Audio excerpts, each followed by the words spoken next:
Hello everyone, welcome to Economics by Visha and Arpita. So in today's video lecture, we'll be seeing the previous year questions that are related with the types of unemployment. So this was a question that was asked in 2012 June paper 2. The question is assertion and reason is given. Assertion is disguised unemployment is present in Indian agriculture. And reason is marginal productivity of agriculture is close to zero. तो ये हमें पता ही है disguised unemployment. जैसे अगर आप agriculture sector की बात करोगे तो उसमें क्या है, आपको एक लैंड में ज़रूरत 2 लोगों की है पर आपने 5 लोग लगा रखे हैं, तो 3 लोगों की मार्जर प्रोडक्टिविटी क्या है, ज़ीरो है. ठीक है, तो दैट इज़ डिस्गाइज्ड अनएम्प्लॉयमेंट. जितनी रिक्वायरमेंट है उससे ज़्यादा लगा रखे हैं and their marginal productivity zero and it can be negative also. ठीक है, सो रीज़न और असर्शन दोनों ही ठीक हैं. ठीक है, सो ए जो है इसका करेक्ट आंसर है. द सेम इज़ रिटन कि this is a type of unemployment that is found in over populated या अंडर डिवेलप्ड कंट्रीज़ के अंदर होता है. And more particularly in agriculture sector some of these workers जो हैं बहुत सरप्लस में होते हैं as they do not add anything to the volume of production. So their marginal productivity, that is addition to the production that is made by additional unit of labor, is zero. Yeah, it can be negative also. ठीक है, so next is this was a question that was asked in 2013 June paper 2. The question is if 1 involuntary unemployment, 2 disguised unemployment, 3 frictional unemployment, 4 structural unemployment, then full employment is consistent with. तो full employment कहाँ पे होगी? full employment that is NAIRU, natural rate of unemployment या non accelerating inflation rate of unemployment में कौन सा होता है अनएम्प्लॉयमेंट? वी ऑलरेडी सीन जो हमारा स्ट्रक्चरल अनएम्प्लॉयमेंट होता है वो भी होता है एंड फ्रिक्शनल भी होता है. तो third and fourth that is C option जो है दैट्स द करेक्ट ऑप्शन. तो वी स्टार्टेड 2 टाइप इंक्लूडेड होते हैं, frictional as well as structural unemployment. Exist at all times even when the economy operate करता है अपने पोटेंशियल पे, तब भी ये दोनों दीज 2 टाइप ऑफ अनएम्प्लॉयमेंट जो है वो डिटर्मिन करते हैं नेचुरल रेट ऑफ अनएम्प्लॉयमेंट को. ठीक है, so that is there. Next question, this was a question that was asked in 2014 June paper 2. The question is frictional unemployment is also known as frictional unemployment को हम और क्या बोलते हैं? turnover unemployment. This we have studied in the previous video also. If you've seen that video you can connect it easily. सो उसको हम turn over unemployment भी बोलते हैं कि अगर एक इंडिविजुअल दूसरी जॉब ढूंढ रहा है तो जो गैप होता है दैट इज़ फ्रिक्शनल अनएम्प्लॉयमेंट, जो कि नॉर्मल जॉब सर्च के अंदर भी उस प्रोसेस के अंदर भी एग्जिस्ट करता ही है कि एक इंडिविजुअल दूसरी जॉब ढूंढ रहा है, तो that job search period is known as frictional unemployment. Since frictional unemployment जो है वो अकर करता है normal process of employee turnover, कि एक टर्न ओवर कर देते हैं हम उसको in the labour market. So that act of replacing employee with new employee, that is known as turnover unemployment. ठीक है, next question, this was a question that was asked in 2015 June paper 3. The question is which of the following is correct concept of natural rating unemployment, natural rate of unemployment basically. तो natural rate of unemployment is जिसमें दोनों चीज़ होती है, frictional as well as structural unemployment. So हमारा जिसका correct answer है that is first, जिसमें type of unemployment जो कि प्रिवेल करता है जब आउटपुट एम्प्लॉयमेंट जो है वो फुल एम्प्लॉयमेंट पे भी होता है, that is natural rate of unemployment. उसके अंदर दोनों चीज़ आ जाती हैं, स्ट्रक्चरल भी as well as frictional unemployment, and there is steady rate of inflation to.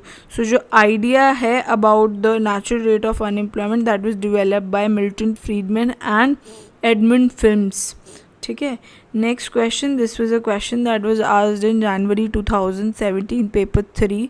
The question is if actual unemployment rate is below the natural rate of unemployment it would be expected that कि rate of inflation क्या करेगा, increase कर जाएगा. This we already discussed also in the previous video, जिसमें we have discussed अगर जो actual unemployment है वो बिलो होती है नेचुरल अनएम्प्लॉयमेंट से तो इन्फ्लेशन बढ़ जाता है, और अगर एक्चुअल जो है वो ज़्यादा होती है नेचुरल से तो इन्फ्लेशन घट जाता है, there is disinflation that is seen. अगर दोनों बराबर होते हैं तो देयर इज़ नो चेंज. ठीक है, सो इसके अकॉर्डिंग तो जब एक्चुअल जो है वो बिलो है नेचुरल से तो उस केस में क्या होगा, रेट ऑफ इन्फ्लेशन क्या करेगा, बढ़ जाएगा. ठीक है, सो इफ़ एक्चुअल जो अनएम्प्लॉयमेंट है वो लेस होता है देन नायरू फॉर फ्यू ईयर्स, तो इन्फ्लेशनरी एक्सपेक्टेशन राइज हो जाती है और इन्फ्लेशन रेट जो है वो इंक्रीज़ करने लगता है. And if actual unemployment rate greater होता है नायरू से, तो जो इन्फ्लेशनरी एक्सपेक्टेशन है वो फॉल करती है, सो इन्फ्लेशन रेट जो है वो स्लो डाउन हो जाता है and there is a disinflation that is observed.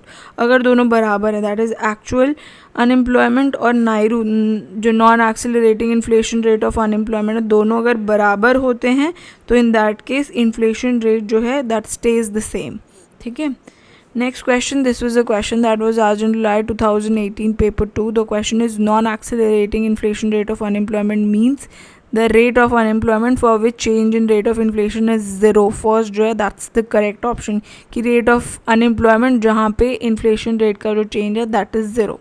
First is correct. So non accelerating inflation rate of unemployment को हम लॉन्ग रन फिलिप्स कर्व भी बोलते हैं. It is basically specific level of unemployment जो कि एविडेंट है in the economy that does not cause, कोई भी इन्फ्लेशन नहीं होता to rise. So NAIRU is often basically represents the equilibrium between the state of the economy and the labor market. ठीक है. So that is there. Just a second. So this we've seen कि 2018 में कौन सा question पूछा हुआ है. These questions are बहुत रेपिटेटिव क्वेश्चंस हैं. ठीक है. Now this is a long term chronic unemployment arising from imbalance between the skills and other characters of the labor in the market and the need of the employer is known as. so long term के लिए है और imbalance है skills का. this we've studied कि किस में होता है ये, कौन सी अनएम्प्लॉयमेंट होती है, दैट इज़ स्ट्रक्चरल अनएम्प्लॉयमेंट जो कि लंबे समय के लिए चलती है और स्किल जो एक्चुअली जॉब के लिए रिक्वायर्ड है वो नहीं होता लोगों के पास, दैट इज़ स्ट्रक्चरल अनएम्प्लॉयमेंट. ठीक है. सो सी जो है दैट्स द करेक्ट ऑप्शन कि अनएम्प्लॉयड वर्कर जो है उनके पास वो स्किल नहीं होता जो कि उस जॉब को करने के लिए रिक्वायर्ड है and they may not live उस पार्ट ऑफ द कंट्री जहाँ पे एक्चुअली जॉब अवेलेबल है. So structural unemployment is basically one of the 5 major categories of unemployment जो कि डिस्टिंग्विश करे जाते हैं. कई इकोनॉमिस्ट उसे डिस्टिंग्विश करते हैं. So structural unemployment is generally उसे हम कंसिडर करते हैं as one of the permanent type of unemployment जो कि हमने बात करी है, क्रॉनिक होता है. और unemployment that is for that type is for long term unemployment. ठीक है. सो इसके multiple causes भी हैं that we've already studied. so this is also a repetitive question कि disguised unemployment present होती है इंडिया में और agriculture productivity at margin जो है that is close to zero. उनकी marginal productivity disguised unemployment मतलब जैसे agriculture में बहुत सारे labours को employ कर रखा है जितनी उनकी requirement नहीं है, ऑल्दो मतलब जो नहीं जिनकी रिक्वायरमेंट उनकी मार्जिनल प्रोडक्टिविटी भी ज़ीरो है. सो दोनों रीज़न एंड असर्शन जो है दे आर करेक्ट. ठीक है.